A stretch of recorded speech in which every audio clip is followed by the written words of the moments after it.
Datang aja straight langsung ke keluarganya. Misalnya di depan saya ini yang Anda lihat adalah tempat peti diletakkan. Saya masukkan dari sini. Kan Anda enggak masuk dari belakang kan panitia. Anda berjalan ke depan. Jikalau peti itu sudah ditutup waktu Anda datang, enggak ada yang dilihat lagi. After all, almarhum sudah enggak ada di sana. Itu hanyalah kemah jasadnya. Orangnya enggak di situ, sudah rohnya. Jadi Anda datang kalau peti sudah tertutup, datang begini lurus, enggak perlu berdoa di depan fotonya. Orangnya enggak di situ, Anda mau doa untuk siapa? Mau doain untuk orang mati, telat sudah. Kalau dia sudah ke sorga, jangan diotak-atik, dia sudah sempurna. Dia yang bisa doakan Anda tidak bisa doakan dia. Dan orang mati nggak bisa doakan Anda, ngapain? Orang hidup yang doakan orang hidup.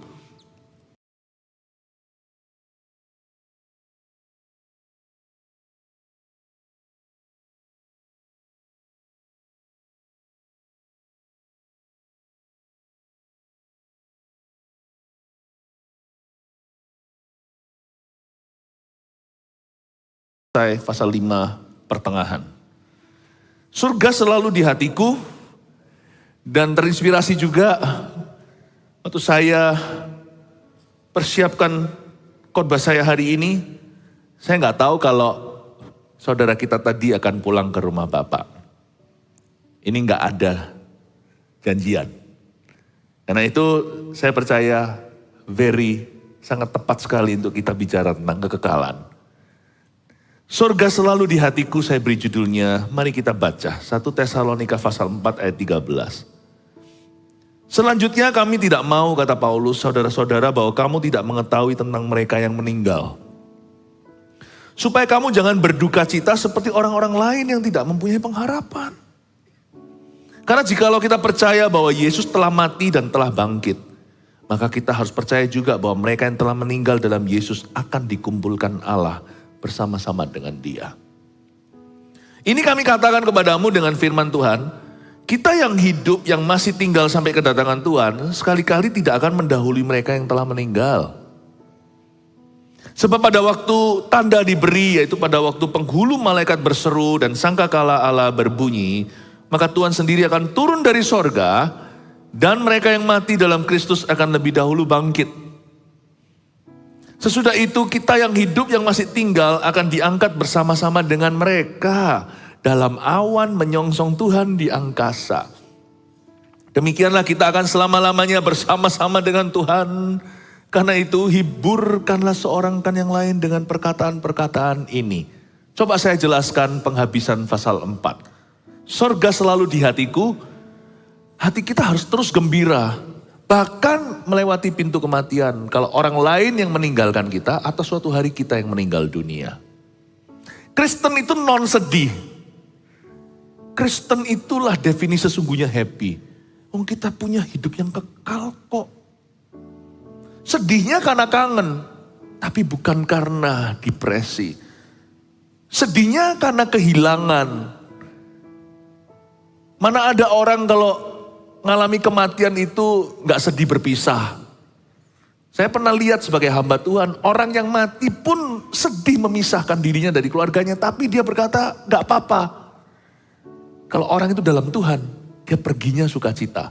Karena dia tahu, perpisahan ini sementara saja. Karena itu, hanya orang Kristen yang tahu bagaimana bersukacita, bahkan ketika dia berduka cita. Kematian pun tiada sengatnya. Tahukah, the joy of the Lord, sukacita yang Allah taruh di dalam dirimu lewat keselamatanmu, itu priceless, harganya tak terhingga. Itu gak bisa tercuri dengan apapun juga. Mati aja gak bisa menghapusnya. Masa masalah bisa membuatnya erosi? Harusnya enggak. Pegang baik-baik harta rohanimu. Hati yang gembira adalah obat, semangat yang patah keringkan tulang. Selanjutnya kami tidak mau saudara-saudara, kata Paulus dalam suratnya, bahwa kamu tidak mengetahui tentang mereka yang meninggal. Kalau keluarga kami, saya dan istri pernah mengalami keguguran dulu waktu istri saya dan saya berada di Hong Kong. Jadi sebenarnya anak saya 4. Jadi kokonya Jeremy, anak kedua sekarang, dan adiknya Vanessa itu kecepit di tengah. Nah, saya kasih nama Faith. Itu anak yang hanya saya bisa kenang dengan iman. 3 bulan, saya dengan mata kepala melihat janin itu ketika keluar. Wah, stressful moment. Saya nggak kecewa maupun marah dengan Tuhan. Meskipun kejadian itu begitu cepat, saya hampir terpisahkan gara-gara istri saya langsung disaut ambulans. Hampir saya terpisahkan, nggak tahu nanti di rumah sakit mana, Hong Kong besar. Zaman itu saya belum punya banyak teman, belum pelayanan di Asia. Dan meskipun demikian, saya tidak kecewa. Dan waktu saya lihat anak itu, saya lihat istri saya hancur lebur, saya harus kuat dan tabah. Giliran nanti berapa tahun kemudian saya yang hancur, dia yang tabahkan saya. Gimana pun juga sekalipun anak itu belum jadi kata orang, tetap adalah anak, itu sudah kehidupan. Waktu saya tanya sama Tuhan, saya nggak dapat jawaban. Jadi nggak usahlah, saya sudah tahu, saya khotbahkan. Saya nggak akan tanya pertanyaan mengapa, karena pertanyaan mengapa tiada jawabannya. Di hidup ini segala sesuatu serba samar. Kita nggak bisa tahu yang pasti kecuali firman Tuhan yang jelas-jelas ditulis di sini. Jadi saya nggak tanya why. Lalu Tuhan ngomong sesuatu di hati saya menjadi judul kita. Dan itu pun bukan jawaban pertanyaan mengapa. Ketika saya sedang berjalan di lorong itu, beli sikat gigi, beli baju, segalanya serba mendadak. Jadi akhirnya di rumah sakit. Dan waktu saya beli semua keperluan, kepentingan dadakan, itu ada suatu suara sepoi-sepoi bahasa bisa bilang begini. Mulai hari ini surga akan selalu di hatimu. Saya tahu dari dulu, 30 tahun lalu saya kenal Tuhan. Saya tahu saya kemana kalau mati ke surga.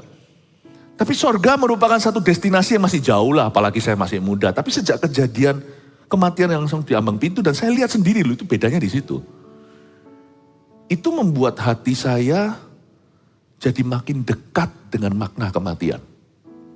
Jadi kematian itu menjadi sesuatu realita. Ya. Dan sayangnya kok Mbak Janin gitu ya, bukan siapa-siapa yang saya tahu saja. Tapi waktu saya merenungkan itu di lorong perjalanan pergi ke toko swalayan. Tetap di dalam kompleks rumah sakit tersebut saya berjalan sendiri. Saya dengar suara. From now on, heaven will always be in your heart. Bukan sebagai jawaban pertanyaan mengapa, saya tidak tahu kenapa ini dan itu terjadi. Saya sudah doa, waktu pendarahan berat, tapi tetap aja Tuhan memberi, Tuhan mengambil, terpujilah nama Tuhan. Saya tidak salahkan Tuhan, saya tidak tanya alasannya. Saya jalan itu, hari itu saya mengerti, heaven will always be in my heart. Jadi nanti kalau saya sampai ke sorga, setelah ketemu Yesus tentunya, pribadi berikutnya yang saya akan temui, saya mau ketemu sama anakku itu.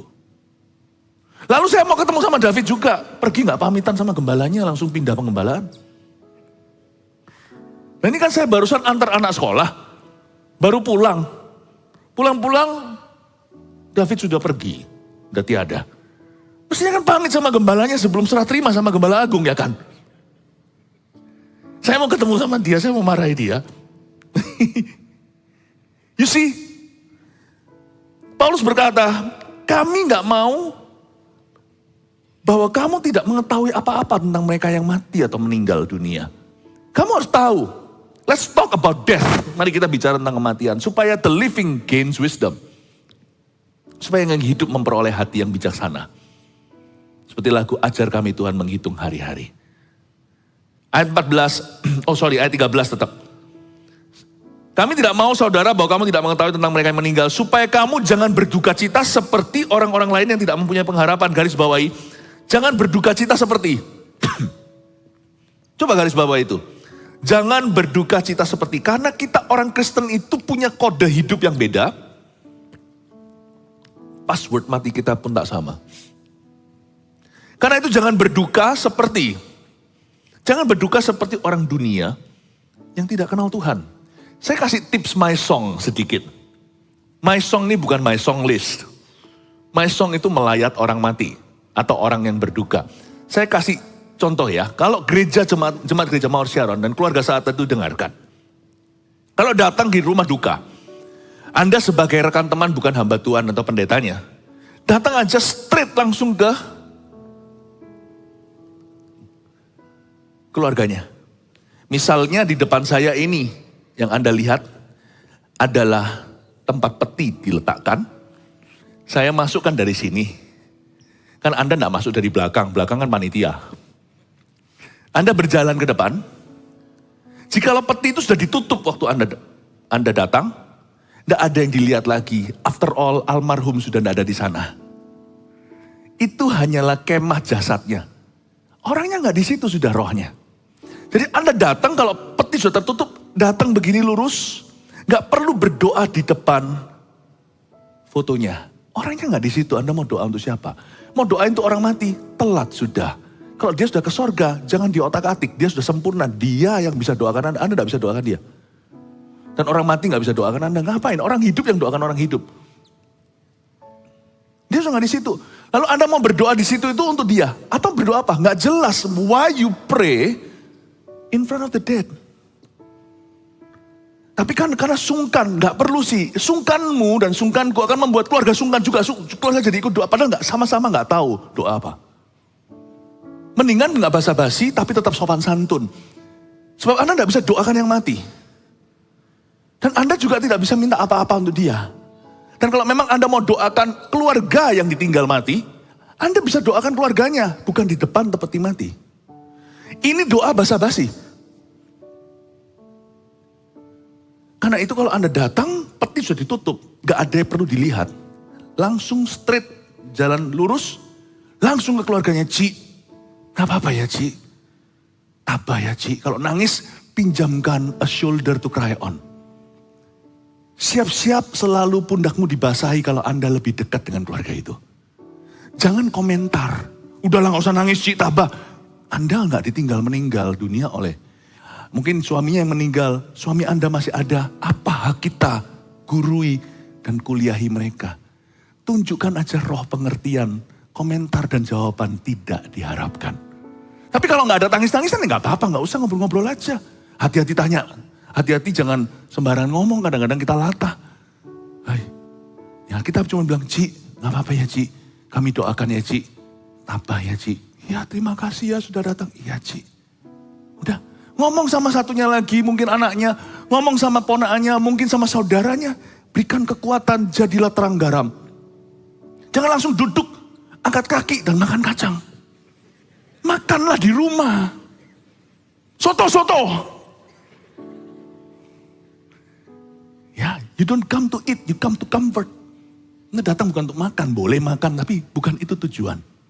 Tapi kalau petinya masih terbuka, orang yang masih bisa dilihat dan diizinkan, bisa aja langsung datang ke peti itu, boleh lihat ya, Pak, kok boleh lihat ya, datang lihat.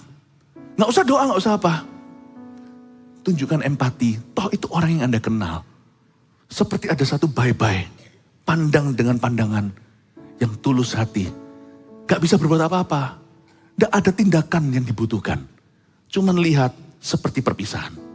Udah itu aja, lalu duduk bicara sama mereka. Tips my song. Gitu aja, simple-simple aja. Amin Bapak Ibu Saudara.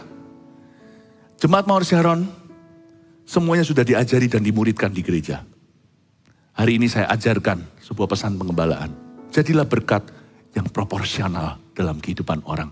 Janganlah berduka cita atau jangan maisong seperti orang dunia. Jangan berduka cita seperti orang yang tidak kenal Tuhan. Yang berduka cita yang ditinggal aja gak boleh seperti orang yang tidak kenal Tuhan, apalagi yang maisongan. Gak boleh. Ya. Ayat 14, karena jika kita percaya bahwa Yesus telah mati dan telah bangkit.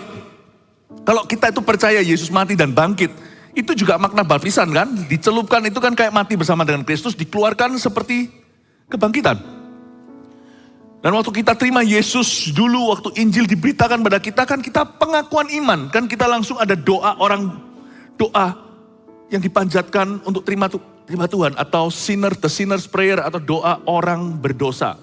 Kan salah satu intisari doa untuk terima Yesus kan, Yesus aku percaya engkau mati untuk aku dan kau bangkit. Itu pengakuan iman. Karena jikalau kita percaya bahwa Yesus telah mati dan telah bangkit, maka kita percaya juga bahwa Seksama ya, perhatikan kalimat. Bahwa mereka yang telah meninggal dalam Yesus akan dikumpulkan Allah bersama-sama dengan Dia. Aha, saya ulang lagi. Dapat apa coba? Dapat apa coba? Karena kalau kita percaya Yesus telah mati dan bangkit, maka kita harus percaya juga bahwa mereka yang sudah meninggal dalam Yesus, bukan yang di luar Yesus, itu kebinasaan. Karena itu kita harus beritakan Injil kepada orang hidup. Tapi mereka yang telah meninggal dalam Yesus, in Jesus, akan dikumpulkan Allah, garis bawah. Dikumpulkan Allah bersama-sama dengan Dia, D huruf besar, bersama dengan Yesus, mereka akan dikumpulkan Allah. Paham? Dikumpulkan Allah. Saya ulang lagi dengan sedikit menggema supaya sampai ngeh. Dikumpulkan Allah. Berarti orang yang mati dalam Tuhan tidak lonely. Ada perkumpulan. Ada fellowship. Mereka kumpul sama-sama. Bukan hanya dengan Tuhan Yesus dan para malaikatnya. Dengan orang-orang kudus yang lainnya. Makanya itu adalah tipu daya setan kalau berbicara dalam mimpi orang yang kita cintai lapar kasih makan. Kedinginan kecuali kalau memang itu di luar Kristus. Don't do anything. Apa yang terlambat sudah. Anda jangan mengikuti jejak yang salah. Setan tuh sukanya main perasaan orang. Memainkan perasaan prihatin atau perasaan tertuduh di dalam hati orang-orang yang belum kenal dan belum punya pengetahuan kebenaran. Don't believe a thing kalau orang yang Anda kasih itu meninggalnya dalam Kristus seperti David VL tadi.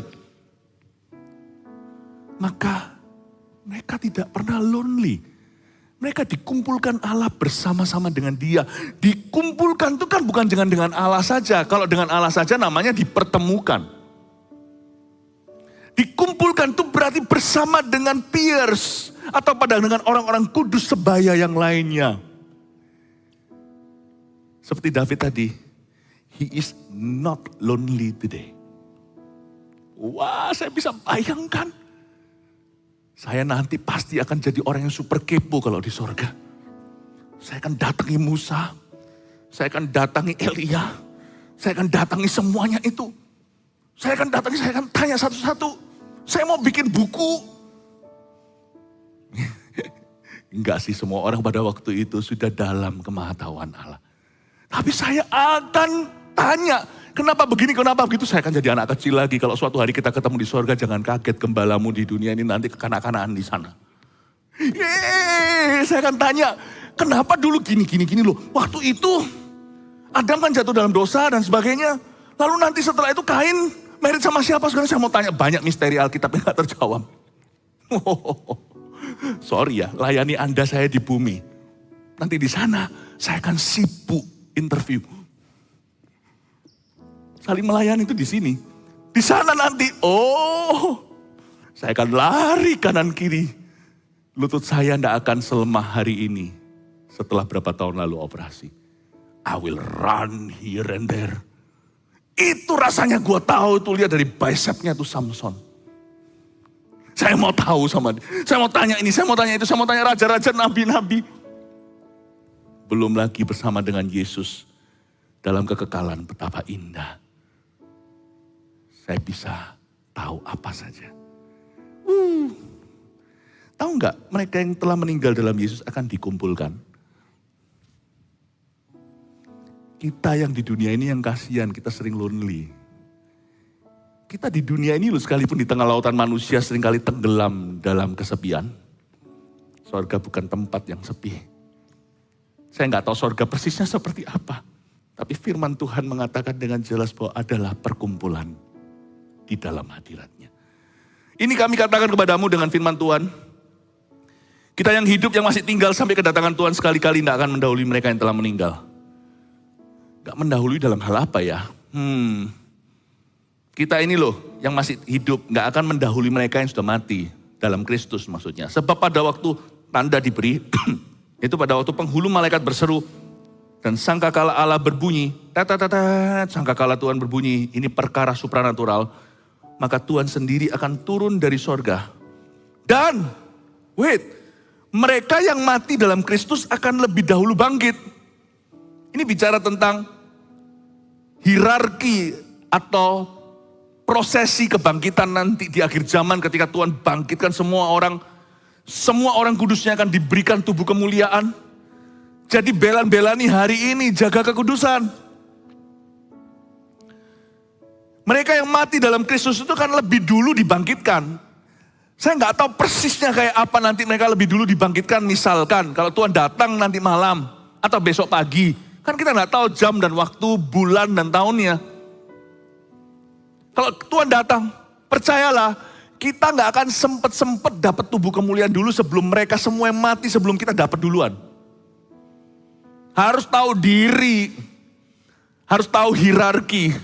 Mereka yang mati duluan dapat upahnya, baru kita ini loh yang diubahkan dalam sekejap mata, kata Paulus. Ada pertemuan di udara. Kalau sampai Tuhan datang kan kita nggak lewat kematian. Tapi kalau Tuhan nggak datang, saya sekarang udah mau umur 50. Kalau Tuhan nggak datang 60 tahun, mungkin saya sudah nggak di sini, bukan mungkin, kayaknya sih. Kalau Tuhan nggak datang 60 tahun, ya berarti lewat kematian. Sorry loh ya. Kalau saya mati dulu berarti saya di antrian depan untuk dapat tubuh kemuliaan. Tuhan itu sayang, jadi nggak perlu kita itu merasa sorry untuk orang yang pergi. Sedih berpisah iya, kangen iya, tapi sorry jangan. Mereka yang rasa sorry untuk kita karena kita itu antri di belakang, mereka itu jalur fast pass. Mereka itu jalur VIP di depan. Karena mereka sudah terlebih dulu mencapai garis finishnya. Kalau nggak finish, nggak dipanggil sama Yesus. Kan matinya, orang kalau matinya nggak prematur loh ya dalam hadirat. Bukan karena matinya itu yang aneh-aneh macam-macam kesalahan sendiri. Tapi orang itu mati bukan karena upayanya, bukan karena kesalahannya. Di luar kendalinya dia hidup sebaik-baiknya. Nggak sempurna tapi setakut-takutnya akan Allah. Sesungguh-sungguh hatinya. Terus tiba-tiba dia mati meninggal dunia ya sudah. Berarti Kristus menganggap udah selesai, it is finished. Berarti Kristus menganggap dia sudah sampai ke garis finishnya. Berarti orang-orang itu sudah terlebih dahulu lulusan tahun 92. Kalau Anda pergi ke kuliah yang sama, oh 92 ya, saya ini angkatan 96. Jangan kita gaya-gaya, mereka itu kakak kelas kita. Mereka itu sesepuh kita. Saya kalah sama David. Serohani-rohani saya, Tuhan menganggap dia dulu yang sampai garis finish. Berarti dia dulu yang mencapai titik yang hampir sempurna. Tuhan berkata, kamu sudah siap ketemu aku. Don't feel sorry for those people who have gone with the Lord. Jangan merasa sorry untuk orang-orang yang telah pergi bersama dengan Tuhan. Kalau mereka pergi dengan Tuhan itu karena panggilan Tuhan, bukan karena upaya mereka atau karena kebodohan. Ya bodoh sih pasti ada dikit-dikit sih. Mana ada orang yang jaga kesehatan, gimana pasti ada sedikit umur kita itu tergerus berapa hari itu karena makanan kita. Ya, tapi pokoknya kita berusaha dengan nurani kita bersih. Tetap akhirnya itu saya rasa itu adalah panggilan Allah. Tuhan tidak pernah perhitungan kebodohan. Tapi pokoknya kalau bukan karena upaya, apalagi kalau orang bunuh diri, jangan-jangan itu bungee jumping terjun bebas ke dalam lautan api. Bisa-bisa Tuhan nanti di sana dulu berkata, loh kok kamu di sini? Aku udah belum memanggilmu. Perawatku belum panggil nomormu kok bisa masuk ke dalam kantorku, kan itu berarti tamu gak diundang.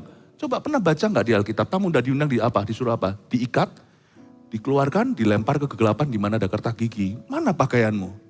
Kamu belum siap datang ke pestaku kok sudah muncul. Kok bisa kamu di sini? Tuhan tanya, iya Tuhan aku bunuh diri. Aku gak memanggilmu. Pergi. Jangan pernah pikir dikit-dikit orang Kristen itu kadang-kadang meremehkan. Bunuh diri, bunuh diri. Tahu gak Anda ngomong apa? Orang yang bilang bunuh diri, aku bunuh diri. Itu berarti aku berkata, aku mau masuk neraka. Monggo silakan kalau berani. Jangan ya, tapi. Jangan sampai Tuhan berkata, loh, kok kamu muncul di sini? Ya ini bahasa anak kecilnya. Saya gak pakai bahasa begini. Mengalamikan sesuatu yang supra alami dengan tujuan supaya yang alamiah ini bisa mengerti. Malaikat saling cross check satu sama lain. Tunggu. Lu dipanggil, suruh bos ya untuk panggil dia. Enggak, kamu enggak. Semua lempar-lemparan tanggung jawab. Bahasa alaminya ilustrasi. Terus semua tanya ke Tuhan, beranikan diri, maaf Bapak, maaf Raja. Mungkin Raja yang panggil sendiri. Tuhan berkata, tidak pernah. Kerjaku tertib. Orang itu di sini tidak diundang di dalam pesta. Siapa dia? Aku tahu dia. Kenapa dia pakaiannya compang-camping gitu, bawa tali gantungannya lagi? Apa-apaan itu bayangan hitam yang bersama dengan dia? Roh maut dan kematian. Anya! Jangan main-main ya dengan bunuh diri. Jangan anggap enteng yang kayak gitu. Suatu hari setan lewat, kesaut tuh. Awal-awal kata-katanya tidak bermaksud. Tapi orang sudah pergi bersama dengan Tuhan itu berarti dianggap sudah hampir sempurna. Wow. Atau bisa-bisa saya ditahan itu karena masih banyak yang belum sempurna. Untuk sempurnakan sama-sama saya saling menyempurnakan. Besi menajamkan besi, manusia menajamkan manusia. Let's talk about death. Tidak selalu convenient, tidak tentu nyaman untuk bicara tentang kematian. Karena saya tidak bisa, kalau bicara soal kematian susah netral. Saya harus ngomong apa adanya. Mereka yang telah meninggal dalam Yesus akan dikumpulkan tadi. Dan mereka yang mati dalam Kristus akan lebih dahulu bangkit. Ini juga menjelaskan, coba gini ya. Jangan komunikasi dengan arwah. Oh, itu dilarang sama Tuhan. Di dalam Alkitab itu adalah a serious offense. Adalah sebuah tindakan ofensif yang sangat serius di mata Allah. Dianggap penyembahan berhala. Gara-gara itu Saul dihinggapi roh bunuh diri. Gara-gara dia menghadap ahli nujum. Jangan komunikasi dengan arwah. Kalau tidak mau membuka diri terhadap roh kematian atau roh maut. Ya? Tapi saya ngomong gini itu memberikan sebuah ilustrasi supaya Anda ngerti, oh kenapa ini terjadi, kenapa itu terjadi. Itu supaya ada sedikit hikmat di dalamnya. Mereka yang mati dalam Kristus akan lebih dahulu bangkit.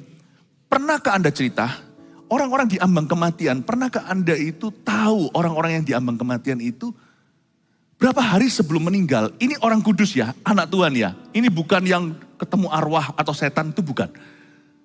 Lalu dia sadar, tidak sadar, lalu berkata, aku ketemu mak. Grandmanya sudah meninggal dulu dan adalah seorang yang takut akan Tuhan untuk mendoa syafaat. Senyum. Aku dijemput sama papa. Wah, itu banyak keluarga langsung khawatir. Antara iya, enggak, sadar, enggak, pada waktu mungkin lagi sakit atau gimana, atau sekedar sakit tua. Lalu berkata, aku ketemu Koko. Dan kita semua keluarga tahu Koko sudah pergi 15 tahun lalu. Mereka nggak bohong loh. Orang mati itu peka dengan alam roh. Sorry, orang sebelum mati. Saya seorang hamba Tuhan. Dokter tentunya sering melihat orang sekarat. Tapi saya sering kali, profesi saya ini, mengharuskan saya berada di ambang antara orang hidup dengan akhirat. Saya biasanya kadang-kadang ada di sana untuk menyaksikan itu. Meskipun saya tidak bisa berbuat sesuatu, suster, dokter, semua yang kerja. Tapi saya ada di sana secara rohani bersama dengan mereka. Dan secara fisik diizinkan berkali-kali dalam kehidupan jemaat. I was there. Bahkan saya pernah melihat orang berdosa yang keras sama Tuhan sebelum meninggal dunia. Lihat saya dan berkata, ini orang bule. Dia berkata, my heart wants Jesus. My mind wants Jesus. My heart doesn't want it. Mati. Dia bilang, help me. Meninggal. Itu di depan saya. Di mata saya. Di sebuah panti jompo. Nah, saya layani temannya yang terima Tuhan. Ellen Ridbrook namanya. Bertahun-tahun. Dan orang itu akhirnya mau. Tapi tidak bisa. Hatinya sudah tidak bisa kembali. Saya tidak tahu kenapa. Saya melihat ada orang yang sebelum meninggal terus dihantui baik mimpi atau antara gentayangan sadar dan di luar kesadaran. Melihat penyiksaan, melihat api, melihat ular. Tapi tak sedikit di antara orang-orang kudus sebelum meninggal. Mereka lihat Tuhan, ada yang melihat Tuhan dari jauh tersenyum sama dia, melihat malaikat menjemput. Beda kesaksiannya, beneran beda. Saya pendeta menyaksikannya. Saya nggak menyaksikan yang mereka lihat, saya menyaksikan mereka cerita apa yang mereka lihat. Moment before their death. Kadang-kadang menit sebelum kematian. Hari lah paling tidak atau minggu. Dan tidak jarang mereka ketemu dengan orang-orang yang mereka kenal. Yang sudah mati mendahului. Menjemput mereka bersama dengan Tuhan. mereka yang mati dalam Kristus akan lebih dahulu bangkit. Bukan hanya tubuh kemuliaan. Kalau di sini asyirnya adalah senior-senior itu, bapak-bapak yang lihat nanti ya, kalau kematian itu, Anda kira Tuhan tidak punya asyir? Waktu saya datang suatu hari pergi ke luar negeri, pelayanan gitu, atau kemana. Itu yang datang di airport, yang nunggu saya itu orang-orang Indonesia. Jemaat atau apa. Mereka datang, nyaman gitu loh. Pergi ke negeri orang, kelihatan orang yang mirip sama saya. Yang saya sudah kenal, muka-muka wajah-wajahnya familiar. Gereja itu baik sekali. Waktu saya datang pelayanan, dikirim orang Indonesia karena saya belum terlalu kenal mereka. Dikirimkan orang-orang yang dari jemaat kita pindah di tempat sana, belum ada zamannya Mawar Sharon di mana-mana nih. Sana, lalu dikirimkan supaya jemput pembicaranya supaya nggak ngerasa asing di negara orang. Luar biasa loh, so thoughtful of you, saya bilang sama pendetanya, terima kasih, sangat perhatian, terima kasih, Anda kok sangat care, sampai pedulikan perasaan saya dan sebagainya. Iya, saya enggak mau Pastor Philip lonely, kan datang sendiri, kan enggak sama keluarganya segalanya, jadi saya kasih orang-orang yang familiar. Wow, orang itu punya cinta kasih Yesus dan bisa mikirkan sejauh itu, apalagi Yesusnya. Gak ada orang-orang itu yang datang itu gak dijemput sama kereta kuda itu seperti Elia. Tapi kalau yang jemput kita kuda semuanya gak mirip aku Kalau yang jemput kita itu siapa kita? Tante yang pernah, saya gak berkata kita boleh loh ya komunikasi dengan arwah. Tapi ini adalah penglihatan dan pengalaman nyata orang-orang kudus sebelum meninggal dunia. Sebagian mampu ceritakan, sebagian gak sempat. They saw, not the dead. God is the God of the living, not the dead. Mereka tidak melihat arwah atau kematian. Mereka tidak mati. Orang-orang dalam Tuhan itu tidak mati, hanya meninggal dunia. Tuhan adalah Allahnya orang hidup. Makanya ketika Tuhan menyebut dirinya Allah Abraham, Ishak, Yakub, dia berkata, aku adalah Allahnya orang hidup. Yesus menjelaskan, He's not the God of the dead. Waktu para Saduki, bukan Farisi ini, musuhnya Farisi. Mereka kritik Yesus. Mana ada kebangkitan orang mati. Lalu Yesus ngomong sama mereka, karena mereka orang Yahudi, mereka juga percaya Abraham. Dan mereka percaya Tuhan, tapi gak percaya kebangkitan. Tuhan berkata begini, bukankah Allah Bapa menyebut dirinya Allah Abraham, Ishak, dan Yakub? He's not the God of the dead. Orang Yahudi tahu itu maksud Yesus. Iya, bukanlah Allahnya orang mati, dia Allahnya orang hidup. Jadi yang kamu sekarang kritik itu bukan kebangkitan. Kamu kritik Abraham. Takut dia. Yesus tahu gimana membuat senjata makan Tuhan. Jangan debat sama Yesus, gak menang. Gak heran Tuhan kirimkan asyirnya. Tahu gak setiap orang yang dijemput sama Tuhan itu grand entry. Grand entrance. Gak ada yang dibiarkan lonely. Don't feel sorry. Dan kalau suatu hari giliran kita dipanggil, banggalah yang sudah membayar harganya. Membayar harga untuk membasuh jubahnya, jangan takut ketemu Tuhan. It will be wonderful. Makanya Paulus berkata mati itu keuntungan. Coba pahami, apa maksud Rasul ini yang penuh dengan hikmat Allah? Kira-kira Rasul ini tahu apa tentang Tuhannya? Luar biasa enggak? Mereka yang mati dalam Kristus akan lebih dahulu bangkit. Tapi jangan berdoa ya pada orang mati, sekalipun Anda menyebut mereka pakai gelar apa, gak usah berdoa kepada orang-orang mati. Sekalipun mereka adalah santos santa, sekalipun mereka adalah orang-orang kudus dan dikuduskan, jangan doa sama mereka. They cannot listen to you. Doa pada Tuhannya. Doa langsung aja pada Tuhan Yesusnya, ngapain transit. Kalau Anda lagi terburu-buru mau pergi ke satu tempat misalnya. Oke, misalnya ini pergi, gak usah ke luar negeri, tapi saya kasih contoh aja. Anda mau pergi dari sini ke Amerika, itu perjalanan panjang. Misalnya pergi ke Amerika, Amerika mana? Amerika kalau yang di perut, di tengahnya, itu masih ada transit. Kalau Anda dengan harga yang sama, bisa beli tiket yang membawa Anda langsung direct flight. Atau Anda transit di 5 tempat dulu. Saya pernah transit di 5 tempat, saya pernah menempuh perjalanan ke Detroit. Waktu itu ada konferensi Baptis Amerika. Saya khotbah. Itu ya perjalanan saya pergi sama Pak Adrian waktu itu yang dibarengin sama dia. Itu kalau nggak salah perjalanan kami itu sekitar hampir 30 jam. Transit. Dari sini interkontinental dulu dari benua ke benua, lalu habis itu dari sini pindah ke sini, dari Asia dulu pindah dulu di mana, di Singapura, di mana, lalu sampai di Amerikanya masih pindah travel pesawat lokal dari sini pergi ke Detroit, ke Dallas, ke ini lalu ke Detroit sebagainya, lalu habis itu naik mobil jalan lagi darat, semua tak hitung-hitung hampir 30 . Ngapain sih transit? Doa sama orang-orang kudus. Yesus loh mati itu supaya hapus transit. Direct flight. Sobek atas bawah, it is finished. Langsung sekarang. Kecuali kalau memang mau shopping. Tapi kalau langsung sempurna atau destinasinya, ngapain transit? Sebenarnya kerohanian itu gak perlu rumit. Kalau kita dapat hikmat Tuhan, pakai logika aja, main aja kita lihat. Kenapa saya percaya Yesus? Yesus itu paling believable. Firman ini paling logis. Kalau kita mau pakai logika kita aja, logika yang dipenuhi oleh Roh Kudus, kita akan ngerti, iya ya, praktek ini salah, praktek ini benar. Kita tahu sendiri.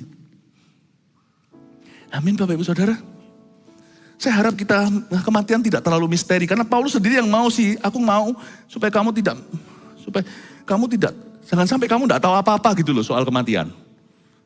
Agama itu tujuannya apa? Kalau bukan ujungnya mengantar kita pada sesuatu yang kekal. Kalau enggak namanya roh agamawi. Kalau kita bisa bicara, semoga apa yang saya sampaikan ini membuat Anda bisa brainstorming. Sudah pokoknya percaya saja, itu jawaban yang seringkali diberikan. No, let me explain to you. Izinkan saya menjelaskan, jadi make sense kan? Jadi make sense. Saya harap kita mengerti sekarang mengapa ada fenomena-fenomena orang sebelum mati terus melihat kekasihnya, melihat ini, melihat itu, melihat orang yang kadang-kadang dalam mimpi segalanya. Mungkin Tuhan itu kasih suatu feeling ya. Bukan supaya mereka itu bicara sama arwah. Suatu feeling, perasaan. Kayak familiar gitu loh. Jadi aku sekalipun surga itu indah kan tempat asing. Baru datang itu kan masih takut-takut. Tidak semua orang itu extrovert. Tidak semua orang itu adventurous. Tidak semua orang itu berpetualangan. Tidak semua kita itu Dora the adventurer. Ada orang-orang kayak kita itu keluar rumah itu malas, takut. Ada berapa orang itu mau naik pesawat aja tuh takutnya. Diayomi sama Tuhan, diayam tentrem. Tuhan tuh dingin sekali, bukan dingin tuh gak warm, bukan. Dingin tuh maksudnya Tuhan tuh sejuk di hati. Tuhan tuh kalau kerja tuh selalu sejuk di dada. Adem gitu loh. Kematian tuh adem. Bagi orang yang siap. Bagi orang yang sungguh-sungguh melekat sama Kristus. Adem. Caranya mungkin gak enak. Lihat penderitaan ini itu ya sudahlah. Tapi kematian itu sendiri sudah tiada sengatnya. Adem Bapak Ibu Saudara. Sesudah itu kita yang hidup ayat 17 yang masih tinggal akan diangkat bersama-sama dengan mereka dalam awan menyongsong Tuhan di angkasa. Demikianlah kita akan selama-lamanya bersama-sama dengan Tuhan. Garis bawah ayat 17 ada kata akan diangkat bersama-sama dengan mereka. Berarti ada reuni. Kalau akan diangkat bersama-sama dengan mereka, Paulus menjelaskan dengan pewahyuan, ini inspirasi Roh Kudus, diangkat bersama dengan mereka itu seolah-olah kepada pendengar atau penerima surat ini, mereka tahu mereka ini siapa. Kita akan diangkat bersama-sama dengan mereka. Kata mereka ini bukan umum. Kalian tahulah yang sudah meninggal dunia. Paulus berkata, mereka akan mendahului kita. Kita akan diangkat bersama dengan mereka. Berarti di akhirat, dalam kekekalan, we remember people. Banyak orang mengira, nanti kalau suami istri ada yang terpisah gitu, yang bergabung, nanti ingat gak ya dia sama aku? Ingat. Tapi kan bukan jadi istriku, karena ada pepatah firman Tuhan berkata begini, Yesus berkata mereka tidak akan hidup kawin mengawinkan. Coba saya jelaskan tentang kekekalan, supaya kita semua tahu ini. Dan saya rasa ini firman harus didengar sama semua, tidak cuma ibadah. Makanya itu saya itu kepingin semua ibadah itu dengar semua ibadah, ngerti maksud saya? Nggak bisa saya ulang, ini nggak saya ajarkan di ibadah tadi. Tapi ibadah tadinya saya lebih banyak tentang bicara juga tentang historinya Tesalonika itu seperti apa kotanya segalanya itu. Gimana relevannya buat kita, gimana kita itu menghadapi fitnah. Tapi ini saya bicara banyak tentang kematian. Setiap ibadah beda. Coba saya jelaskan ya. Tidak kawin mengawinkan itu jangan dianggap seperti suami istri jadi dingin, tidak ngerti. Salah. Institusi alaminya diubah sama Tuhan. Suatu hari saya pernah lihat National Geographic atau Geography atau Discovery Channel gitu saya lupa. Lalu saya lihat di sana ya, cumi-cumi nih, cumi-cumi. Cumi-cumi itu berantem demi rebutan cewek. Wah, berantem itu gigit-gigitan, gak tahu gimana, semprot-semprotan itu cumi-cumi. Itu cumi-cumi yang raksasa.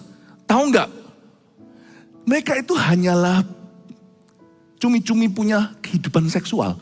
Itu cuman begini loh, tempel. Itu pun ada yang gak nempel seperti ikan. Saya gak tahu, ikan itu mungkin tertarik dengan lawan jenisnya, lalu semprot sesuatu, lalu yang satunya buang telur, gak ada bahkan kontak fisik. Gak ada keintiman seperti manusia.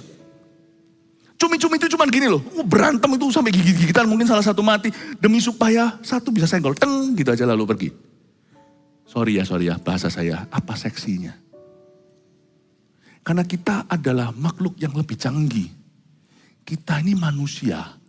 Di dunia cumi-cumi itu layak diperjuangkan sampai mati. Karena itu kehidupan seksual yang nyata dalam diri mereka. Kita ini yang manusia ciptaan Allah, makhluk yang paling mulia, lihat gitu tuh apa itu? Sama seperti sekarang orang-orang pegang HP-nya, pegang HP-nya, smartphone-nya. Lihat zaman-zaman dulu orang telepon, kita tertawa. Tapi zaman itu komunikasi asli. Orang-orang banggakan itu. Pernah lihat film Chow Yun Fat? Yang kalian bos yang gede-gede seperti botol minum itu, pakai baju coat panjang jas, lalu bawa tembak senjata sambil bawa telepon. Sekarang ditertawain sama anak muda. Botol minum kok bangga? Bahkan bawa batu bata kayaknya. Sekarang itu kecil-kecil. Tipis-tipis. Karena beda zaman. Kita beda kasta, itu hewan. Nanti kasta kita naik. Hubungan suami istri sendiri itu tidak berubah. Tapi tidak seperti seksualita yang kita pahami di bumi. Paham maksud saya?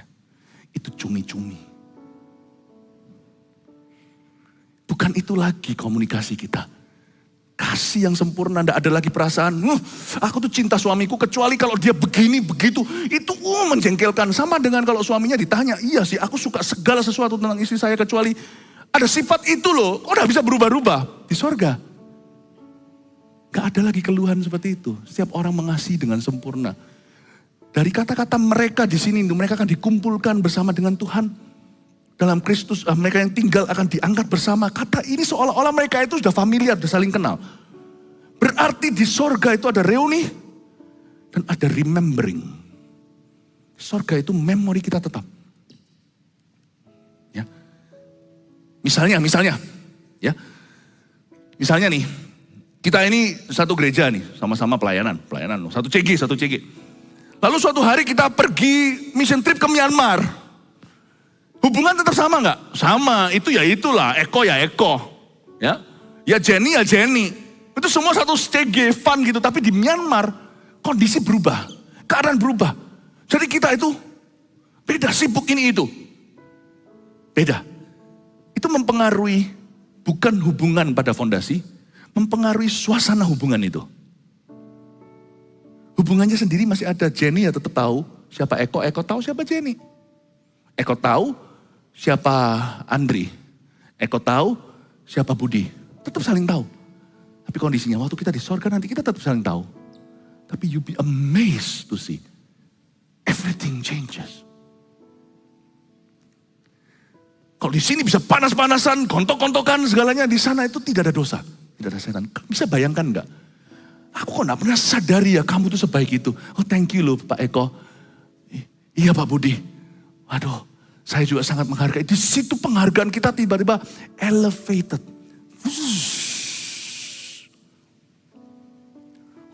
Semua hubungan kita di dunia ini tidak diputuskan yang dalam Kristus. Bukan hanya dilanjutkan, tapi disempurnakan. Semoga ini bisa menjelaskan pada kita. Toh cepat lambat kita toh semua akan mati. Dan semoga kita mengerti betapa indahnya hidup kekal. Kalau kita beritakan Injil itu beritakan dengan keyakinan. Jangan sampai kita itu ajari, ayo ke Belanda, gak pernah ke sana. Kita memang gak pernah ke sorga, tapi paling tidak ada hikmat Allah untuk kita jelaskan, kita menantikan. Demikianlah kita akan selama-lamanya bersama-sama dengan mereka. Karena itu, ayat terakhir ya, saya gak mungkin selesaikan pasal 5 nih, udah minus 1 menit. Saya selesaikan gak sebisa pasal 5 nanti lain kali. Tapi berhenti sampai akhir ayat pasal 4. Karena itu, look, Hiburkanlah seorang kan yang lain dengan perkataan-perkataan ini. Saya suka kata hiburkanlah, kayak kebaktian penghiburan gitu ya. Mau tahu, tapi anehnya kata hiburkanlah dalam bahasa Yunani, yaitu bahasa perjanjian baru, itu bukan saja comfort. Kalau hiburkanlah itu comfort. Wah, kalau kita keluar dari zona comfort kita itu namanya zona nyaman. Bukan hanya membuat orang rasa nyaman atau menghiburkan. Kata hiburkanlah di sini juga ada maksudnya desire it. Desire. Bahasa Inggris dulu ya. Ada konotasi looking forwardness in it. Diajarkan jangan cuma hiburkan. Jangan cuma hiburkan kata Paulus. Paulus memilih satu kosakata yang tidak usual, tidak biasa. Dia berkata look forward to it. Beritahu sama mereka, kita semua harus look forward. Bukan mau cepat mati, jangan cepat-cepat. Karena lebih berguna kita hidup di dunia ini bagi sesama kita sekarang. Kalau mati kan gak bisa pelayanan. Mana ada orang mati, mari kita undang hari ini pembicara kita. Ya, tapi sudah mati. Gak bisa. Ada banyak hal berkurang. Mau di setel videonya kayak Catherine Kuhlman atau siapa hamba-hamba Tuhan revivalist dulu. Tetap lain dengan live kalau orangnya alive. Makanya Tuhan selalu pakai orang yang hidup. Yang mati jadi legacy. Jangan cepat-cepat mati. Jaga kesehatan yuk. Semua jemaat kita harus jaga kesehatan. Katakan amin. Ayo kita semua jaga kesehatan ya. Sungguh-sungguh kita jaga tubuh kita. Karena kalau tubuh kita nggak selesai. Mau spiritnya masih berapi-api juga nggak bisa gentayangan. Tubuh kita mati. Selesai rencana Tuhan. Nggak peduli kalau spirit Anda masih bisa. Selesai dan. Karena Tuhan tidak pernah pakai roh gentayangan. Karena itu persembahkan tubuhmu sebagai persembahan yang hidup. Karena badanmu itulah tolak ukurnya pemakaian Allah. Meskipun kita hidup by the spirit, hidup oleh roh bukan hidup oleh daging. Tapi tanpa daging, Tuhan gak akan pakai roh kita. Roh kita gentayangan kan orang ketakutan tiba-tiba di ruangan. Kalau ada siapa yang mati, misalnya pastor siapa ya. Gak ada, yang gak ada. Pastor. Sebut nama yang gak ada itu susah ya, semua nama ada soalnya. Pastor siapa yo Pak, yo cepet. Pastor Iskariot. Udah meninggal dunia, sudah dikuburkan jelas-jelas semua gerejanya sudah berkabung. Lalu tiba-tiba suatu hari minggu-minggu semua lagi nyembah. Shalom jemaatku. Meskipun mereka cinta Pastor Iskariot atau CGL-nya namanya Iskariot. Semua pasti lari hengkang dari CG-nya. Kosong nil semua lari ada hantu. Jaga tubuh. Tapi look forwardness ini maksudnya, jangan anggap sorga itu anything minus. Anything you have here, they have. Semua yang ada di sini, mereka ada. Tapi dalam versi bukan 1.1, versi sempurna. Everything dilanjutkan. Pastor Yohanes dengan saya saling kenal nanti. Cuman Pastor Yohanes akan jauh lebih ganteng di sana. Kita semua tidak akan, makanya itu saya beritahu, look forward kata Alkitab, look forward, lihat ke depan, desire it, harapkan itu, nantikan itu sampai jangan mau berdosa karena Anda menantikannya. Ayo kita kejar itu. Makanya itu Tuhan Yesus berkata, mengejar mahkota kemuliaan. Makanya bukan Paulus yang berkata ya, mengejar mahkota kemuliaan, maksudnya mahkota kebenaran. Kejar itu. Amin Bapak Ibu Saudara, itulah sebabnya sekarang make sense kan kalau Tuhan bilang apa? Jangan mencari harta di dunia. Cukup di sini kelola. Carilah harta di sorga. Tanganku kerja buat Tuhan. Mulutku puji namanya. Kakiku berjalan cari jiwa. Waktunya Cekivan sudah tiba. Amin, haleluya. Mari kita semua bangkit berdiri. Praise the Lord. Haleluya, haleluya. Biar Tuhan memberkatimu. Keluar masukmu, memberkatimu. Dalam hidupmu, rumah tanggamu. Jemaat terkasih tersayang, kami sangat cintai dan kami sangat-sangat indahkan. Biar tangan Tuhan semakin nyata dalam hidupmu. Dan juga melalui Cikevan, Tuhan memakai kesaksian hidup Anda dan memakai ketaatan. Pulanglah membawa berkat dari Allah Bapa, kasih karunia dari Tuhan Yesus dan pengurapan dari Roh Kudus. Pergi membawa damai sejahtera dan pulang membawa misi di hati. Di dalam nama Yesus Kristus Tuhan yang kekal dan hidup. Mari kita sama-sama katakan amin. Selamat malam, Tuhan Yesus memberkati.